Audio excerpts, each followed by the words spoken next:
Hi friends, this is Calpun Piso. I am going to talk today about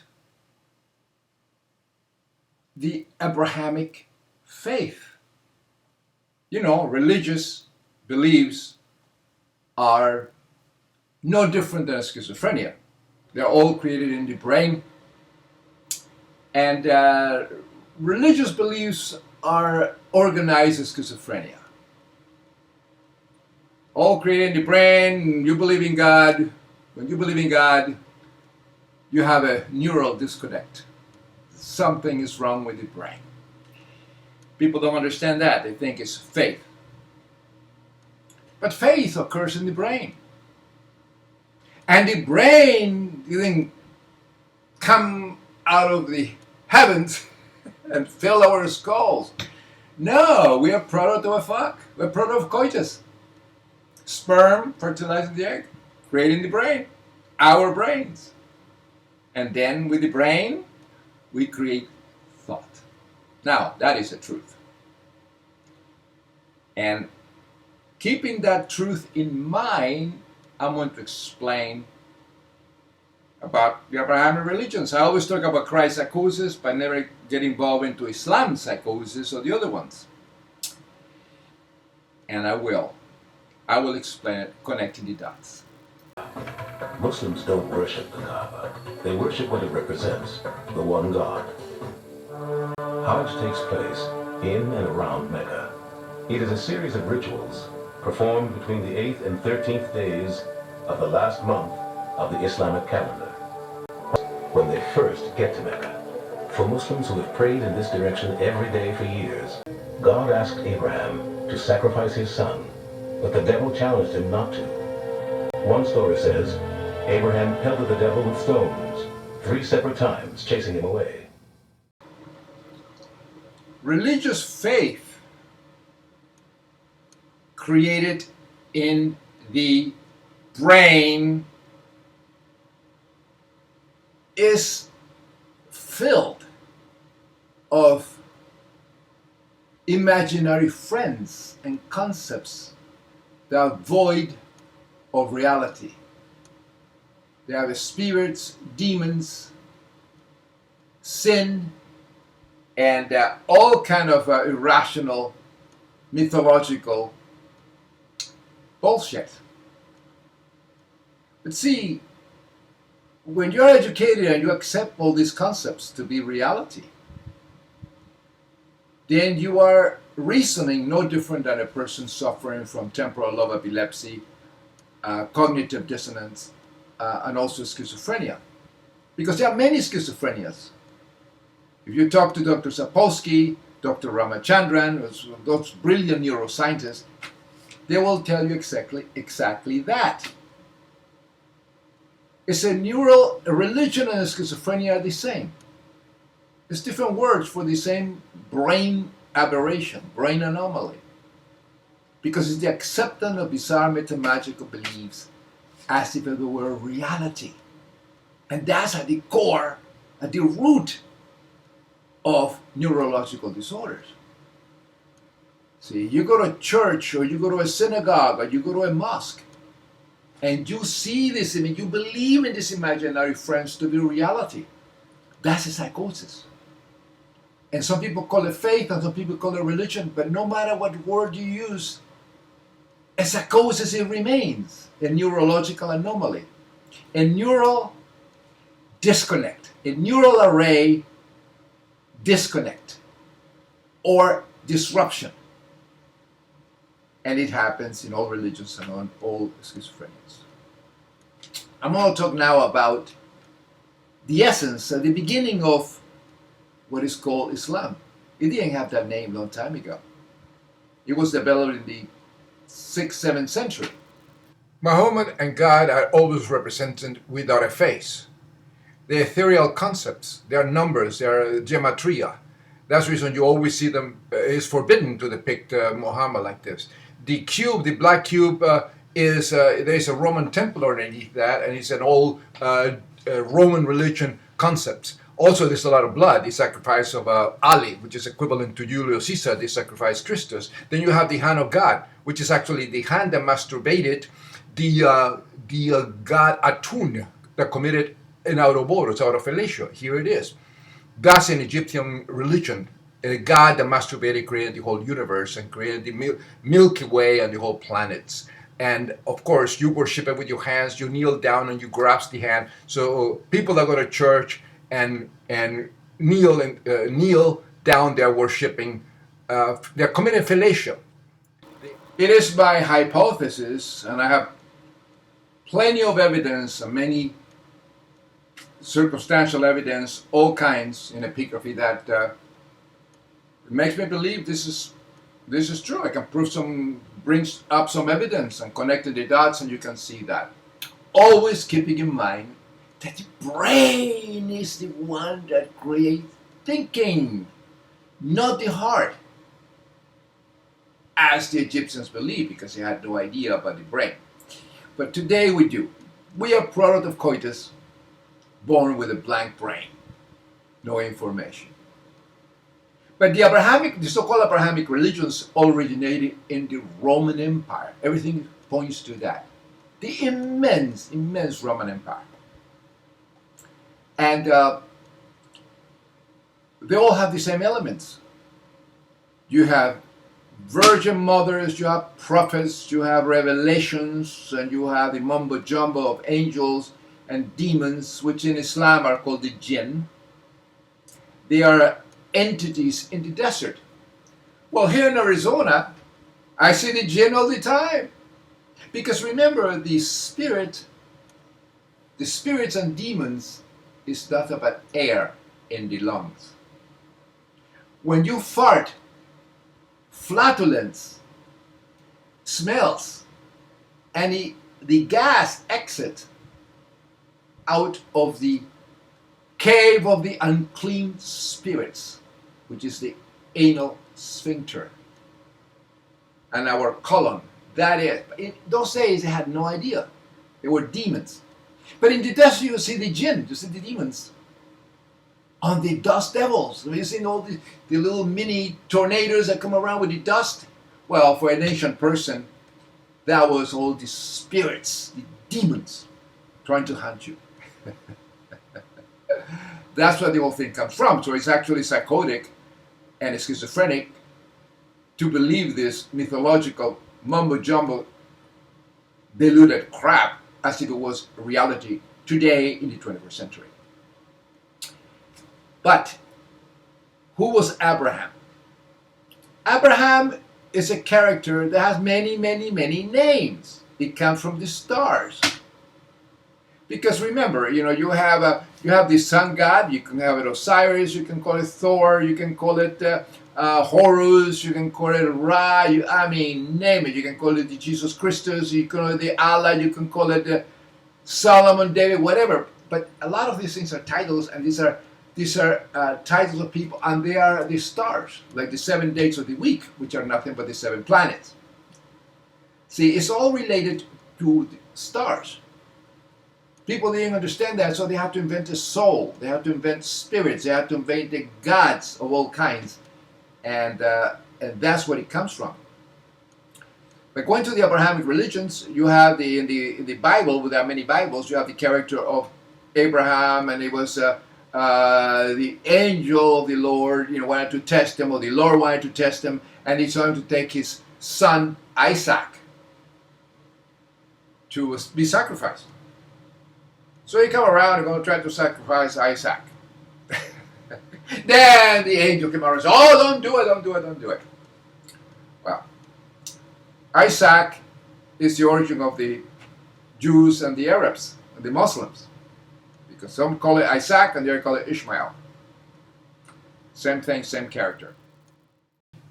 There is a character that appears in all this so-called Abrahamic faith. And that is an angel. Angel Gabriel. Now, the angel Gabriel is the one when Abraham was going to sacrifice Isaac. Then there comes Gabriel. Don't do it. And he did. Okay. Oh, God already tested your faith. Don't do it. Then you have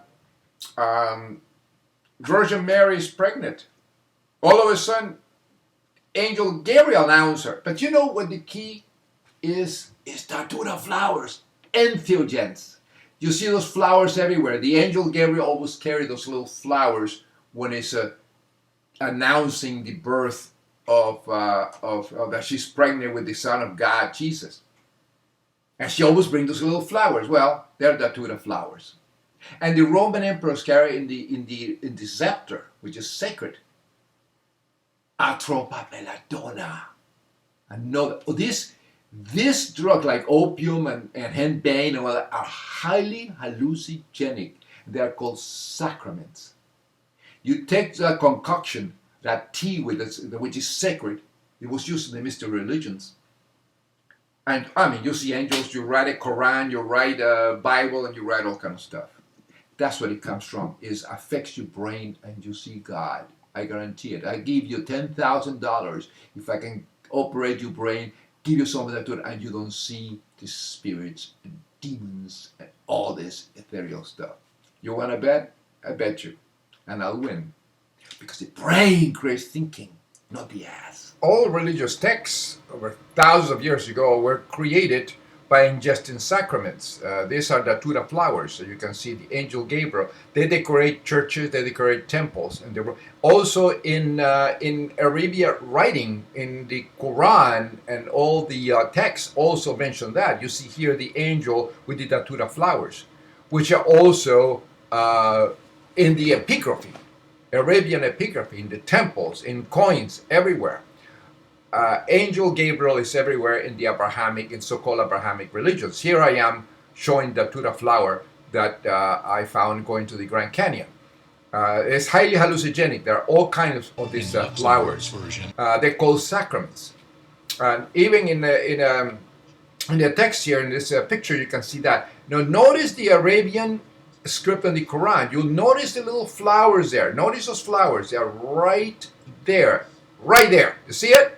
They are flowers, and they seem to be innocent, but they are sacraments. And the Romans used them all the time, along with the wine combined with flowers and entheogens. Islam psychosis for you. It is. No. The nose. Left in the mountains. This little girl's father went to the birthplace of Islam in the hopes of claiming Islam in a desperate struggle to save his life. How can I say it? Face psychosis. People 2 years ago, Ali Hussein Sabat was arrested while on a religious pilgrimage in Saudi Arabia. The charge? Sorcery. Of course. He was put on trial, found guilty, and sentenced to death. Yeah. Why? Because they believe that this woman is Islamic, but doing is something against. And you're the lawyer. Sabat was hosting a popular TV call-in show in his native Lebanon. See, the Abrahamic religions are all full of Sadomasochism. See, this is a crucifixion, which is no evidence that the Romans crucified anyone. I mean, there is no evidence in Pompeii or killing nobody. It's actually a representation of a tropaion symbol of victory. And here you have flagellants, also the crypsychotics, whipping themselves silly, the Inquisitions, and all that. They're all into this blood that's safe. Even in the Bible days, you have to remove some teeth to be with God. Look at this. And this is in the Bible. It's right there. The evidence is there. And this is a psychosis. And in Africa, they practice this. They destroy a couple of those teeth. And then you have, of course, circumcision. This is the most disgusting, vile child abuse ever. And thanks to religious psychosis. In this case, Jewish psychosis crack. The obsession with the penis is because an act of masturbation by an Egyptian god created the whole universe. And here is collecting sacred sperm. You have to remember that none of these characters in the Bible, the Quran, the Talmud, and a lot of this thing, all the characters can be proven as real historical characters. They are composites, and they are titles, and they can never be found in history. Now, in the Roman Empire, you have all these people with monuments that they really truly existed and were considered sons of God and gods, like Augustus and Nero and Julius Caesar, the Christus, and all these characters, all these people. I mean, the evidence is over in Pompeii, in Herculaneum, all the ruins, the temples, the epigraphy, there they are. They were the Jesus Christ. They were the gods. And they build libraries, and they build all kind of monuments, they build temples, and they existed. It's in history. But if you're talking about Solomon, and you're talking about Jesus Christ, and you're talking about Moses, and you're talking about Isaiah and Joshua and all the rest of characters, and Noah and all that crap, zero evidence.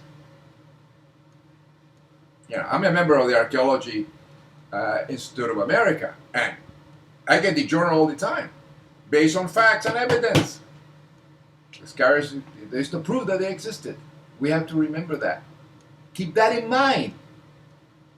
And then we go into, this is what happened in the city of nuts in Jerusalem, where all this Abrahamic religion supposedly came from. Well, it didn't come from that area. It came from the only holy city in the ancient world. And the only holy city in the ancient world was Rome. The whole area was sacred, the Pomerium. That's sacred. Study Roman history and you realize that.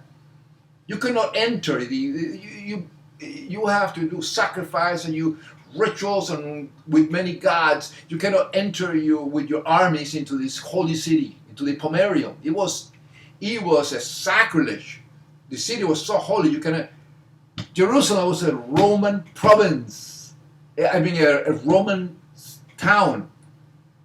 Belonged to Rome. The so-called Jews, which are nothing but merchants in the Roman Empire, entrepreneurs and informants and speculators. These people were Roman citizens from the province of Judea, Palestina. The so-called Temple of Solomon, it was a Roman temple. The problem is that all the Jews and Arabs of these people after the 7th, 8th century, they kept destroying every evidence. They destroy anything that had to do with the prophet, supposedly Muhammad and all these people, that they destroy all the evidence. They keep burning figures, they keep burning sculptures, they can destroy the sculptures. There's no evidence. And they don't let you excavate over there. Trying to go to Mecca and excavate. Well, under Mecca there's a Roman temple. There are ruins of Roman temples all over the Roman Empire. Under synagogues, on the churches, all of there are Roman temples.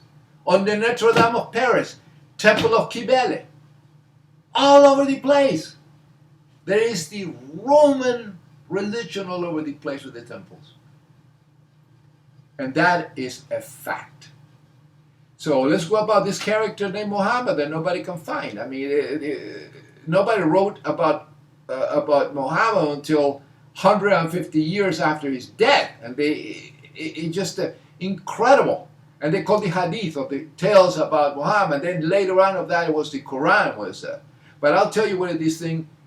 If you are a true Muslim, a true Christian, a true Jew, you must believe in all these fairy tales to be reality. And they are really far out. You think the Mormons are bad, and the Scientologists and all these people? No, they're all Christ-psychotic, or they're zombie-god believers. They're people that suffer from this schizophrenia under a different name, which is called God faith or religion. And don't believe what this scholar says.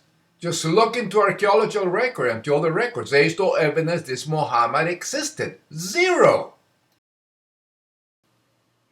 Well, if you're a Muslim, true Muslim, you have to believe this. You have to pray 5 times a day. That's usually they're more brainwashed than the other people. They're constantly, you have to read, and then the Jews the same. The Hasidic Jews.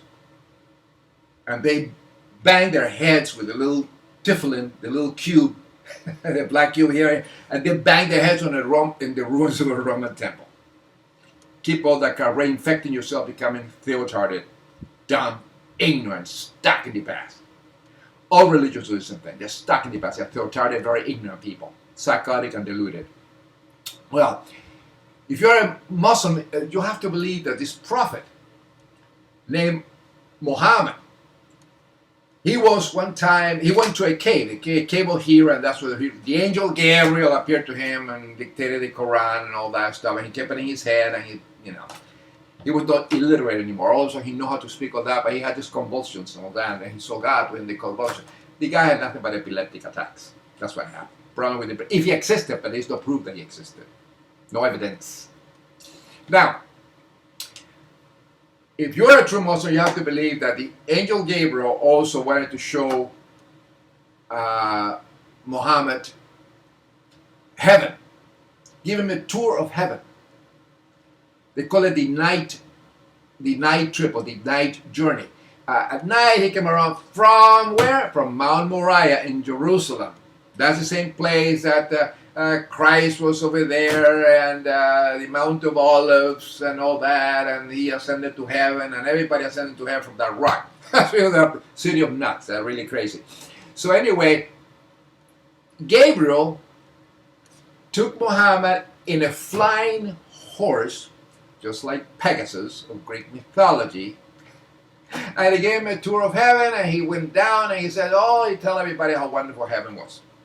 And then when he died, he was ascended bodily with these angels that grab him and send, just like they do to the Roman emperors. They all ascended to heaven with these angels. You can see that in the epigraphy. They're all over Rome in the ancient monuments, so you can see it there. So where does these people get their stupid fairy tales from? They all come from the Roman Empire. Nobody bothers to study the Roman history. Well, I do. But anyway, so if you're a Muslim, you have to believe that this is true, that this guy actually resurrected. If you're a Jew, you have to believe the Noah character, you have to believe all that crap, and of course they're kind of very sneaky, and they're trying to be, they are metaphors and all that bullshit. If you're a Jew, and you have the little cube, and you have to pray and daven and do all this thing like this, like an idiot, it all comes from Roman stuff, then you're psychotic. You have a problem with your brain. You're no different than schizophrenic. Paranoid schizophrenia, suffering from depression, all that. So it's infection of the brain. And hey, I know truth hurts. It is a fact. Jesus Christ and Muhammad are not the only ones. Here is Emperor Antoninus Pius, a divine emperor, going to heaven with his wife. And Septimius Severus, here it is, with this Nike, the angel characters, taken to heaven, just like Muhammad did. So, copycats. We all have born a virus. That's what causes a religious psychosis. Keep in mind, science, historical facts, back out with evidence, talk. Religious, schizophrenic, mumbo-jumbo, crap walks. Keep that in mind. Everything I present in my videos is backed up with evidence. And the fact is, we are evolved, mutated, primate, product of coitus, that are born with a blank brain. And we don't breathe oxygen. We are like a fish inside of the placenta. We get the spirit, the soul, when we exit the cave of creation of our mother's womb. That's when we get the soul. So, I hope you enjoy this. All the best. Pachitiro.